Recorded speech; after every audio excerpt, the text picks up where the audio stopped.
Saa hii taifa yetu iko kwa kona mbaya. Hiyo kitu mnasikia Kaburu akisema kuhusu deputy president ni kwa ile Kaburu hajui. Mimi siwezi kuja hapa leo nisungumza mambo ya impeachment motion.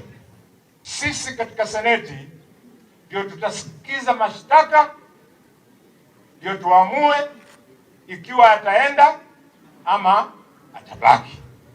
Nikija kwa matanga nianze kusema deputy president aende, sasa nitakuwa jaji gani huyu mwenye hujapewa mashtaka, hujasikiza na tayari umeamua? Kwa hivyo Kaburu, we are going to listen to the charges fairly to ensure kwamba katiba ya Kenya ifanye kazi.